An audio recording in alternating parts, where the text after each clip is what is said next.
안녕하세요. 동인가 뉴스터디 동정민 앵커입니다. 박사님들 어서 오십시오. 자, 이제 헌법재판소 대통령 탄핵 심판이 이제 막바지를 향해 가고 있는데, 자, 이번 주 들어서 세게 한번 붙었습니다. 부정선거 의혹을 가지고요. 계엄의 이유 중에 하나가 부정선거 의혹을 좀 풀어보겠다. 팩트를 확인하려고 계엄을 했다. 이 주장을 하고 있는 거죠. 그러면서 실제로 당시에 2023년에 선관위의 이 뭔가 부정선거 조짐을 찾은 건 아니지만 가능성이 있다라고 했던 국정원, 그리고 부정선거 의혹을 제기하고 있는 황교안 전 총리와 여기에 대해서 반박하는 선관위 사무총장까지 한판 붙었습니다. 근데 여기서 제가 가진 관심은 아니 부정선거라는 의혹이 이번에 처음 나온 게 아니었다는 거죠. 3.15 부정선거 이후에 87년 헌법이 개정된 이후에도 이 부정선거 의혹이 계속돼요. 김대중 부정선거와 관련된 뭔가 의혹을 제기하거나 관련됐던 인물들이 이렇게 쫙 보이죠. 보면 보수만 있는 것도 아니에요. 진보 진영도 또 이렇게 부정선거 의혹을 제기한 게 있습니다. 궁금하잖아요. 그러면 이들은 왜 부정선거 의혹을 제기했나? 만약에 그럼 이들도 제기한 거라면 지금 의혹 제기한 게 또 완전히 허황된 게 아닐 수도 있고, 여러 가지 좀 알아보기 위해서 과거 부정선거 의혹을 제기한 건 어떤 대목에서 의혹을 제기했고 지금과 비슷한지 다른 건지를 한번 여러분께 박사님과 한번 함께 살펴보려고 합니다. 지금 출발해 보겠습니다. 동투더 뉴스. 첫 번째 여기서부터 살펴보겠습니다. 1987년 제13대 대선 누가 당선됐던 선거? 노태우 대통령이 당선됐던 선거. 자, 여러분 기억하시겠지만 당시에 김영삼, 김대중 두 후보가 따로따로 나오면서 노태우 민주정의당이었나요? 민정당 후보가 당선이 됐는데 이후에 끝나고 나서 김영삼, 김대중 이쪽에서는 관건과 금권 등 불법을 동원해 계획적으로 저질러진 부정선거라며 반발을 했었습니다. 당시에 김대중 후보가 있던 평화민주당에서는 부정백서를 냈어요. 조작된 승리를 고발한다. 그러면 어떻게 해서 부정선거를 했느냐? 두 가지. 하나는 투표용지를 바꿔치기 했다. 두 번째는 당시에 개표는 수개표로 이루어졌지만 당시에는 전자개표기가 없었으니까, 하지만 컴퓨터로 그 데이터들을 모았는데 그 컴퓨터 개표에 조작이 있었다라고 의혹을 제기합니다. 그래서 실제로 국회 내에 양대선거 부정조사특별위원회를 꾸려서 실제로 조사를 합니다. 조사를 하는데 밝혀내지를 못하지요. 자, 선관위에서는 이때 당시에 모든 개표를 수작업을 하는데 컴퓨터 조작은 불가능하다라고 반박을 했었고, 어쨌건 이때는 뭔가 부정선거를 의혹은 제기했지만 밝혀내지 못하고 끝났습니다. 자, 그러다가 두 번째 2002년 대선 때 한나라당, 지금 이제 국민의힘 전신이죠. 전자개표기 조작 의혹을 제기하는데 2002년 대선이죠. 노무현 대통령이 당선됐던 당시에 한나라당 후보는 이회창. 그러고 보면 이회창 후보가 이제 DJ에게 지고 97년 대선에서, 그리고 거의 4년 넘게 차기 대통령은 이회창이다라고 해서 대세론을 형성하고 있었는데 노무현이 뒤집잖아요. 48.9 대 46.6으로. 그러자 부정선거 의혹을 제기를 하는데요. 선거가 2002년 12월 19일에 있었거든요. 근데 그 다음 날 인터넷에 이런 글이 올라옵니다. 여기서부터 이제 부정선거 의혹이 촉발되기 시작하는데, 자, 인터넷 게시글에 저는 국가정보원에서 17년 차로 근무하는 중견 간부입니다. 이제서나마 속지 않은 마음으로 양심선언을 하겠습니다. 야당 후보 당선을 결단코 저지해달라는 청와대 모 부처의 협조를 받고 대선 6개월 전부터 작업했습니다. 이때는 어떤 정부였어요? 그러니까 DJ 김대중 정부였대잖아요. 그러니까 야당 후보라고 한다면 이회창 후보를 얘기하겠죠. 그러니까 이회창 후보 당선을 저지해달라는 청와대의 협조 요청을 받고 6개월부터 작업을 했다. 전산망에 중간 개입 조작이 가능할 수 있도록 자동 개입 장치를 했다. 이런 이제 글을 올립니다. 그러면서 어디서부터 이제 불이 붙기 시작하냐면 이회창 후보의 팬클럽 창사랑부터 이게 뭐냐? 여당이 뭔가 부정선거를 했던 거 아니냐라는 의혹이 불거지죠. 자, 그때 또 왜 이제 여기 보면 전상망 얘기가 나오냐면 당시 직전선거에서 전자개표기가, 그러니까 2002년 지방선거 때부터 전자개표기가 처음 도입이 됩니다. 이번에 지금 부정선거 의혹 중에 하나도 이 전자개표기와 관련이 있는데, 그러니까 그전에는 다 수개표, 손으로 보고 하고 하는 거. 그러면 거기서 이제 부정선거라면 여기서 나오는 뭐 투표용지 바꿔치기 아니면 뭐 투표용지를 새로 투입하고 요 정도였다면 컴퓨터, 전자개표 요게 나오면서 이제 부정선거 의혹이 새로운 국면을 맞습니다. 그러니까 87년 때도 뭔가 개표 데이터를 모으는 컴퓨터 개표의 조작 의혹을 제기하는 거고 이때부터는 전자개표기가 도입하다 보니까 뭔가 전산망에 뭔가 꽂아 넣으면 자동 개입 장치처럼 뭔가 바꿀 수 있는 조작이 가능한 걸로 의심을 하기 시작합니다. 지금 부정선거 의혹에서 사전투표 그리고 통합 전산망 그리고 이 전자투표기 이걸로 이어지는 전산 쪽 의혹을 제기하는 거와 맥이 어쨌건 이어지는 거예요. 뭔가 믿을 수 없는 사람이 하지 않다 보니까 해킹을든 조작이든 뭔가 이뤄질 수 있다는 의혹이 제기가 되는 겁니다. 실제로 2002년 12월 26일 한나라당은 노무현 당선 무효 소송을 냅니다. 그러면서 이렇게 보면 증거 보존이라는 게 실물 표들을 정확히 보존을 하고 그걸로 재검표를 하자 이렇게 지금 요청을 하는 거죠. 그래서 실제로요. 이때는 재검표가 이루어집니다. 전국 35개 법원이요. 1104만 9,311장의 투표지를 다 수작업, 재검표를 해요.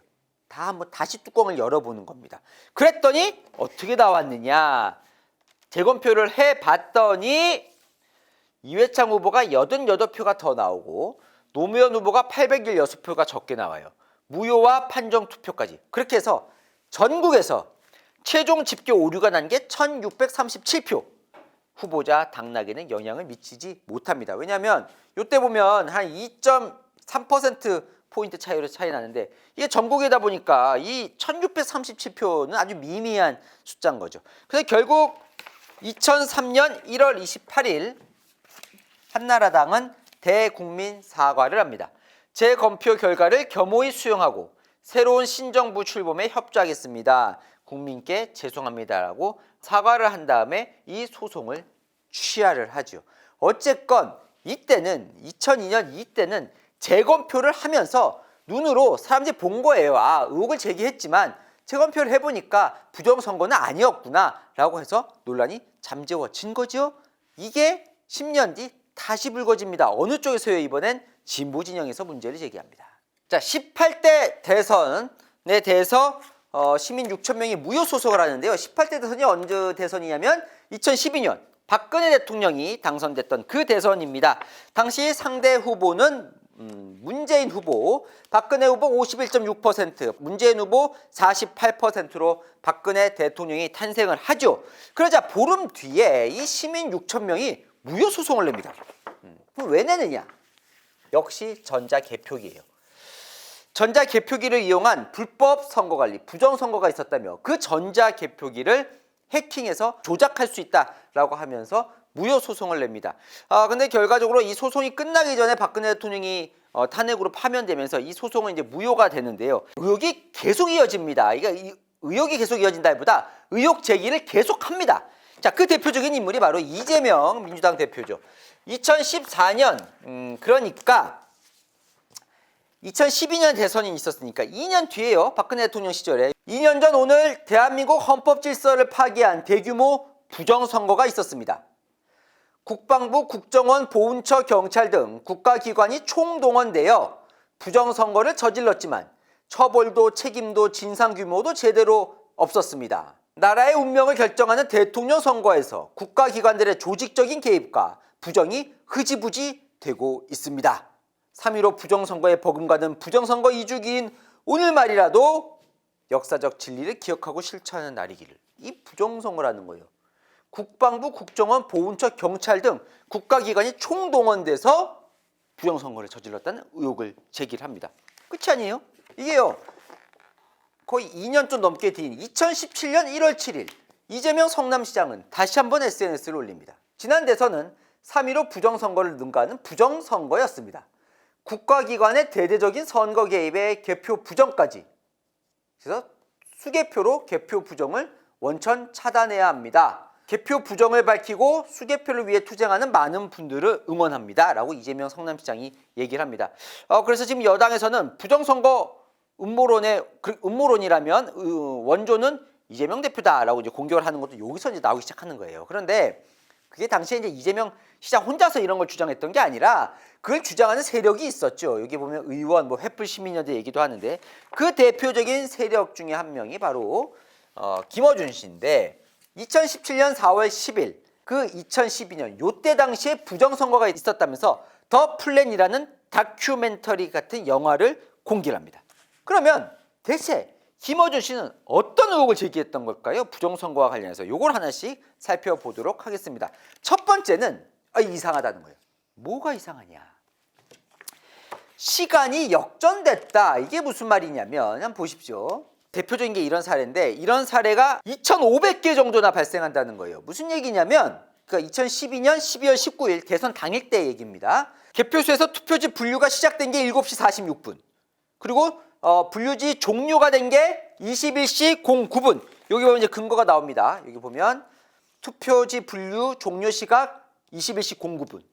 그런데 투표지 분류가 끝나기도 전에 그 전에 개표 방송으로 이 투표구의 개표 결과가 나왔다는 거예요. 이게 어떻게 된 거냐? 개표도 안 끝났는데 어떻게 개표 결과가 나왔냐? 누가 뭐 미리 사전에 이제 결과를 이미 정해놓은 거 아니냐? 이런 의혹이 제기가 되는 거죠. 선관위는 이렇게 해명을 했습니다. 당시에 분류기를 제어하는 PC, 컴퓨터가 선거 때만 쓴다는 거예요. 그러니까 지난 선거 때 썼다가 봉인을 해놓는데요. 그리고 다음 선거 때까지 안 썼다가 다음 선거 때 다시 열어서 그걸로 이제 끼워서 투표지를 제어하는데 그러다 보니까 시간을 재설정해야 하는 경우가 발생한다는 거예요. 그래서 개표 이 상황표에 이 표에 있는 시간이 잘못 출력됐다는 겁니다. 그러니까 이렇게 뒤에 종료가 된 게 아니라 실제로는 그 전에 이미 종료가 됐고 그 종료 결과를 받아서 개표 방송이 나갔다는 거죠. 그러니까 단지 여기 찍혀 있는 시각이 오류가 난 거다. 이렇게 해서 시각을 다 오류를 고쳤다. 이렇게 해명을 합니다. 자, 두 번째 이거 이상하다는 거예요. 뭐가? 미분류표가 너무 많다. 이게 무슨 얘기냐면 김어준 씨 이렇게 주장을 합니다. 지난 2012년 대선 때 미분류표, 그러니까 뭔가 오류가 난 표다 이렇게 얘기하는지 제가 자세히 설명을 드리겠습니다. 근데 이 오류가 난 표가 너무 많다는 거예요. 100만 표, 전체 표의 3.6%나 된다는 거예요. 근데 외국은 보통 오류율이 1%밖에 안 되는데 우리나라 사람들만 표를 잘못 찍냐 이거죠. 뭔가 이 미분류표 속에서 부정선거가 벌어진 의혹을 제기를 합니다. 자, 실제로 그러면서 신뢰도, 의혹을 제기하는 그게 공신력을 높이기 위해서 외국 대학을 출연시킵니다. 필립 스타크 UC 버클리 통계학과 교수, 3.3%의 오류 비율은 굉장히 높은 수치다. 데이비드 딜 스탠포드대 컴퓨터 공학과 교수, 관리가 잘 된 선거에서는 이 미분류표 비율은 일반적으로 1% 미만이다. 그러면 왜 이런 미분류표에 대해서 의혹을 제기하느냐? 자, 여기서 K값이라는 거를 들고 나오는데요. 이 공식이 있어요. 상당히 복잡합니다, 여러분. 그것까지 우리가 알 필요는 없을 것 같아요. 우리가 아무리 박사를 지향한다고 해도. 자, 이 미분류표 가운데 왜 의심하냐면 박근혜 표가 문재인 표보다 1.5배 많은 양상이 전국 선거구에서 나타난다는 거예요. 아까 보면 박근혜 대통령이 당시 문재인 후보보다 3.6%포인트 표차로 당선이 되거든요. 요만큼 차이가 났는데 왜 미분류표는 박근혜 후보가 문재인 후보보다 다 1.5배 많은 게 전국적으로 벌어지더라. 야, 이거 이상하다는 거죠.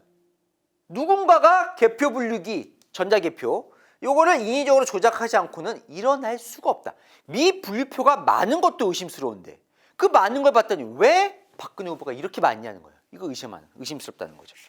자, 선관위는 이렇게 해명을 합니다. 일단 여기다 해명을 붙일까요? 여기서 말하는 한국이 말하는 미분류표와 외국이 말하는 오류율은 개념이 다르다는 거예요. 선관위 설명은 뭐냐면 외국이 말하는 오류율은 진짜 정말 정상 제대로 찍었는데 그 투표용지 전자개표에 넣었을 때 잘못 발생한 거, 잘못으로 분류된 거, 그러니까 진짜 오류가 난 거죠. 이렇게 하면 큰일 나죠, 그죠? 그래서 외국도 어차피 다시 한번 점검을 하니까 거기서 이건 제대로 2번 찍었는데 갑자기 이게 다른 걸로 다른 데로 가 있거나 아니면 뭔가 뭐 분류가 안 된다고 나왔거나 이렇게 정상 투표용지가 오분류 났을 때의 오류율이고 우리가 말하는 미분류표는 이런 거죠. 그러니까 보면 투표지 분류기가 제대로 분류하지 못해 수개표로 재확인해야 하는 표. 그러니까 예를 들면 애매하게 희미하게 찍혔거나 아니면 실제로 두 개 찍어서 이거는 못 쓰지 않습니까? 이거는 뭐 무효가 되는 거잖아요. 그런 무효표까지 MMO에서 수개표로 다시 봐야 하는 모든 표가 다 포함된 개념이라는 겁니다. 그러니까 여기서 말하는 오류는 정말 오류고 여기서 말하는 미분류표는 분류가 제대로 좀 희미하게 되니 다시 한번 점검해 봐야 할 표. 개념 차이가 이해지십니까? 그렇기 때문에 이 3.6과 1%는 차이가 날 수밖에 없고 2012년 대선 때 3.6%는 많은 게 아니라는 거예요. 그 다음에 지방선거 이럴 때 보면 4% 넘는 경우도 있더라. 이게 많은 표가 아니다 라고 선관위는 주장을 합니다. 두 번째, 그럼 왜 박근혜 표가 많냐 이렇게 얘기를 합니다. 정확히 기표되지 않은 미분류표, 이거는 노년층이 많다는 거예요. 무슨 말이냐면 노인들이 찍다가 실수가 더 많다는 얘기입니다. 18대 대선 때 이렇게 분류를 해요. 자, 아무래도 군단위 시골 지역에 노인들이 많이 살잖아요. 시골 지역의 미분류율은 5%에 달하고 젊은 층이 많이 사는 도시 지역의 미분류율은 2에서 3%대다. 그러니까 뭐냐면 시골 지역의 미분류율이 높은데 노인들이 아무래도 선거 투표하는 과정에서 실수가 있다 보니까 그런데 당시에 박근혜 후보가 이 시골 지역 노인들로부터 많은 지지를 많이 받았기 때문에 당연히 계산해 보면 이 미분류표는 박근혜 후보의 표가 많을 수밖에 없다라고 해서 선관위가 해명을 합니다. 자, 그 이후에 뉴스타파가 이렇게 그러니까 그 다음 대선, 그러니까 박근혜 대선이 아니라 그 다음 대선 문재인 대통령이 당선된 그때 선거를 보면서 이건 김어준 씨가 잘못했다라고 해서 사과를 해야 한다 이렇게 얘기를 하는데 왜냐하면 같은 K값, 김어준 씨가 만들었다는 그 K값으로 19대 대선을 해보니까 역시 문재인 후보보다 홍준표 후보가 1.6배 많더라는 거예요. 그러니까 무슨 얘기냐면 선관위의 해명이 맞다는 거죠. 이 미분류율이라는 거는 아무래도 고령층에서 많고 고령층은 보수 성향이 많기 때문에 그 표는 보수 후보가 더 많이 받는 게 맞더라라고 얘기를 합니다. 자, 세 번째, 김어준 씨 영화를 보면 뭘 의심하냐면 그 전자투표기의 해킹을 의심합니다. 투표지 분류기의 운용 프로그램을 해킹을 해서 개표 결과를 조작했을 거라고 합니다. 게다가 김어준 씨 프로그램 자체 용량도 적어서 몇 초면 복사가 가능하고 의도적으로 개표 결과를 바꾸려 했다면 해킹이 가능하다고 주장하면서 역시나 외국 전문가들의 싱크로 공신력을 높입니다. 과연 기계를 믿을 수 있을까? 기술자 한 명이 전국 선거를 좌지우지할 수도 있다. 매우 정교한 보안 절차가 만들어졌다고 하지만 해커들에게는 닫힌 문을 여는 열쇠가 있다. 이건 지금도 부정선거 의혹 중에 하나의 축입니다. 그러니까 투표지 분류기를 USB로 꼽으면 해킹이 가능해서 거기에서 조작이 벌어질 수 있는 취약점이 있다라는 게 실제로 그렇죠. 국정원에서 이번에 보안 점검 해보니까 투표지 분류기 PC가 해킹이 가능하더라라는 국정원이 의혹을 제기도 하기도 했습니다. 여기서 선관위는 뭐라고 얘기를 하냐면 제가 전에 뉴스터디도 설명을 드렸지만 이 투표지 분류기 자체가 실제로는 개표 날엔 외부 통신망과 단절이 된다는 거예요. 그게 무슨 얘기냐면 해킹이 불가능하다는 거죠. 해킹이라는 거는 통신을 통해서 이게 밖에서 들어가서 여기를 조작을 해야 되는데 여기에 통신이 다 단절이 돼 있다는 거예요. 그리고 여기 들어올 수가 없는 게 다중 보안 체계를 갖추고 있기 때문에 안 된다라고 얘기를 하는데 어쨌건 김어준 씨도 실제로 이때 무슨 해킹이 있었다는 증거까지는 제시를 못합니다. 하지만 해킹이 가능하더라라는 얘기를 하는 거고 이번에 국정원도 그거죠. 부정선거가 있었던 실제로 투표지 분류기가 해킹을 당한 흔적을 찾은 건 아니고 다만 해킹이 되더라. 그럼 누군가가 했을 수도 있는 거 아니냐라는 지금 의혹 수준인 거죠. 어쨌건 부정선거 의혹의 한 축은 이때도 비슷하게 제기가 됐었다라는 말씀을 드리고 싶었던 겁니다. 네 번째는요. 이 의혹도 제기를 합니다. 혼표 조작이 있었다. 이건 무슨 얘기냐면 김어준 씨가 주장을 이렇게 해요. 무효표나 다른 후보의 표를 박근혜 표 묶음 속에 넣었다. 이때 당시 이제 투표용지인데 박근혜 후보 1번 딱 찍혀있죠? 이건 박근혜, 그죠? 2번 문재인, 여기 민주통합당 문재인 찍혀있죠? 이건 문재인. 자, 세 번째, 이거 뭐 이상한 데 찍었죠? 두 개를. 무효가 되잖아요. 이 무효가 돼야 되는데 이걸 박근혜 쪽으로 착 분류를 했다는 거예요. 홈표 섞었다는 거죠, 표를. 자, 그러자 선관위가 얼토당토 안 된 얘기를 하면서 더 플랜 제작팀의 요구가 있다면 조작 여부 이 검증에 필요한 범위에서 제3의 기관을 통해서 공개 검증하자라고 역제안을 합니다. 하지만 당시에 이게 검증까지 이루어지지는 않습니다. 자, 다섯 번째, 그래서 김어준 씨는 뭘 주장하냐면 당시 아까 보면 이재명 당시 성남시장도 수개표 하자 이러잖아요. 그러니까 뭘 못 믿는 거예요? 투표지 분류기, 그러니까 전자개표기를 못 믿는 거예요. 그러니까 김어준 씨는요, 독일에서 전자투표 제도를 폐지했다. 투표지 분류기도 사용을 중단하자. 투표가 끝나면 수개표 하자는 거야, 수개표. 그리고 수개표를 먼저 하고 그거를 검증하는 수단으로 투표지 분류기를 하자. 순서를 바꾸자는 거예요. 투표지 분류기로 분류하고 수개표가 아니라 수개표 먼저 하고 분류하자는 거죠. 선관위는 독일이 폐지한 건 맞는데 독일이 폐지한 건 투표 전자개표가 아니라 전자투표라는 거예요. 전자투표라는 건 뭐예요? 그러니까 실물로 투표하는 게 아니고 그건 투표용지가 없는 전자투표. 그래서 사후 검증이 불가능해서 폐지하는 거지. 전자개표, 그 투표지 분류기를 폐지한 게 아니라는 겁니다. 그러니까 이런 것 같습니다. 그러니까 부정선거 의혹의 지금 핵심은 여기서 이제 2002년에 처음에 전자개표기, 그러니까 투표지 분류기가 나면서 전자개표에 지금 의문을 제기했던 거잖아요. 전자개표. 그러니까 뭔가 외부에서 들어가서 선거를 조작할 수 있다는 의혹. 그럼 지금은 뭐냐면 이 전자개표도 의혹을 제기하고 거기에 사전투표를 지금 의혹을 제기하는 겁니다. 그러니까 뭔가 그 전에는 깔끔하게 본투표 하루 딱. 그리고 또 뭐예요? 수개표 사람. 그러니까 사람이 다 하는 거예요, 이건. 근데 여기에 전자개표라는 게 새로 도입되고 그냥 빨리 개표하려고. 그죠? 사실은 두 번 점검하는 거니까 이게 더 정확하다고 볼 수도 있죠. 분류기를 한번 보고 그럼 다시 수개표라는 거니까. 그다음 두 번째, 더 많이 투표하게 하려고 사전투표를 했는데 사전투표를 하다 보니까 뭐예요? 사전투표하고 나서 본투표까지 투표 용지를 보관해야 되는 기간이 길어지는 거예요. 그죠? 그러니까 본투표는 그날 투표하면 바로 그 투표용지가 개표소로 가서 개표가 되는데 사전투표는 미리 사전투표를 한 다음에 본투표 때까지 일주일을 어딘가에서 보관하고 있다가 본투표날 같이 개표소로 가서 합쳐서 개표를 하잖아요. 그 보관되는 기간 동안에 뭔가 이상한 일이 벌어질 수 있다. 못 믿는 겁니다. 자, 그러다 보면 결국은 무턱대고 의혹을 제기하는 것도 문제지만 하여튼 결론은 선관위가 투명하게 하는 게 또 중요할 것 같습니다. 그러니까 2002년 때는 법원에서 다 수작업 개표해서 실제로 그래서 이제 의혹을 풀었죠. 이때 더 플랜에서 의혹을 제기했을 때 선관위는 외부의 검증 받자라고 주장을 했었습니다. 자, 이번 탄핵 심판 때 김용빈 선관위 사무총장이 뭐냐면 대통령 탄핵 심판에 헌재 나와서 이렇게 얘기를 했죠. 헌법재판소에서 요청하면 서버를 다 보여드리겠다. 검증하겠다고 선관위도 얘기를 했습니다. 근데 헌재가 받아들이지 않았죠. 워낙 이 선거가 중요하다 보니까 이 부정선거 의혹이 끊이지 않는 상황.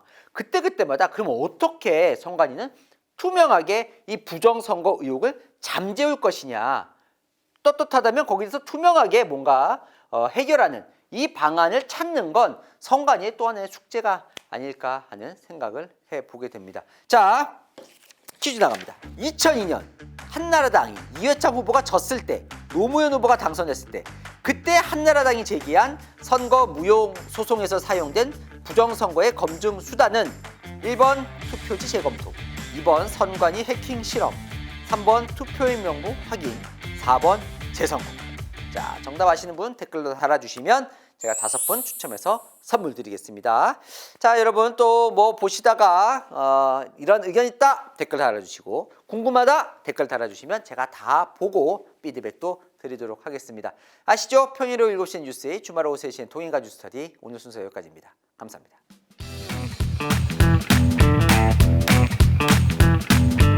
박사님들 어서 오십시오. 자, 246회 퀴즈 정답 나갑니다. 자, 민주당 전당대회 돈봉투 사건 설명해 드렸습니다. 송영길 1심 판결문이요. 자, 송영길 1심 재판부가 증거로 인정하지 않은 이것. 핵심 증거인데 인정을 안 했어요. 뭐죠? 답은 다다다다다 바로 3번 이정근 녹취록이죠. 5분 제가 이제 선정해서 발표하겠습니다. 첫 번째 당첨자님은 메가트님. 만약 유력 정치인이 아니었다면 저런 판결에 나왔을까 하는 의문이 드신다네요. 뭔가 서글퍼질 것 같은 판결이라고요. 판사가 설마 뭐 유력 정치인이라서 이렇게 판결했을까요? 네, 아니길 빕니다. 자, 두 번째 당첨자님은 데비베어님. 네, 이분도 국민의 정서와는 동떨어진 판결 같다고요. 안타깝다고 설명해 주셨습니다. 3번 잘 맞춰주셨고요. 세 번째 나인이라님이신데요. 자, 저희 남편에게 들려줬는데 동정민 앵커 정말 귀에 쏙쏙 들어오게 설명 잘한다네요. 감사합니다. 귀에 쏙쏙 들어오게 더 쉽게 설명드리겠습니다. 네 번째 당첨자님은요, 길게 써주셨는데 저도 이 생각했거든요. 저와 똑같이 마음이 통했습니다. 텔레파시 통했어요. JSM님 3번 정답 맞춰주셨고요. 이번 영상 설명은 참 중요하고 의미 있다고 생각합니다. 아무리 중요하고 결정적인 증거라 할지라도 그 증거를 확보하는 절차가 법적으로 하자가 없어야만 진정한 증거로서 인정되고 효력이 있다는 걸 알게 됐습니다. 법률 지식도 꼭 알아둘 필요가 있을 것 같습니다. 시청할 만한 유익하고 효능감 있는 채널 구독, 좋아요. 효능감, 단어 좋은데요? 여러분들이 효능감을 느끼실 수 있도록 제가 노력하겠습니다. 마지막 당첨자님은요, 풍어를 읊는 서당계님이 당첨되셨습니다. 박수. 네, 서당계 3년이면 풍어를 읊는다고. 동인가 뉴스터디 3개월이면 이슈와 시사를 읊조릴 수 있을 것 같습니다. 제가 감사드립니다. 네, 5분 너무 축하드리고요. 유튜브 가셔서 채널 A 뉴스 채널 들어가셔서 게시물 코너에 들어가시면 이 당첨자님들 어떻게 선물 받으실 수 있는지 거기 다 적혀져 있습니다. 꼭 선물 받아 가시기 바랍니다. 박사님 요즘 건강하시죠? 자, 건강 조심하시고 저는 다음 시간에 뵙겠습니다.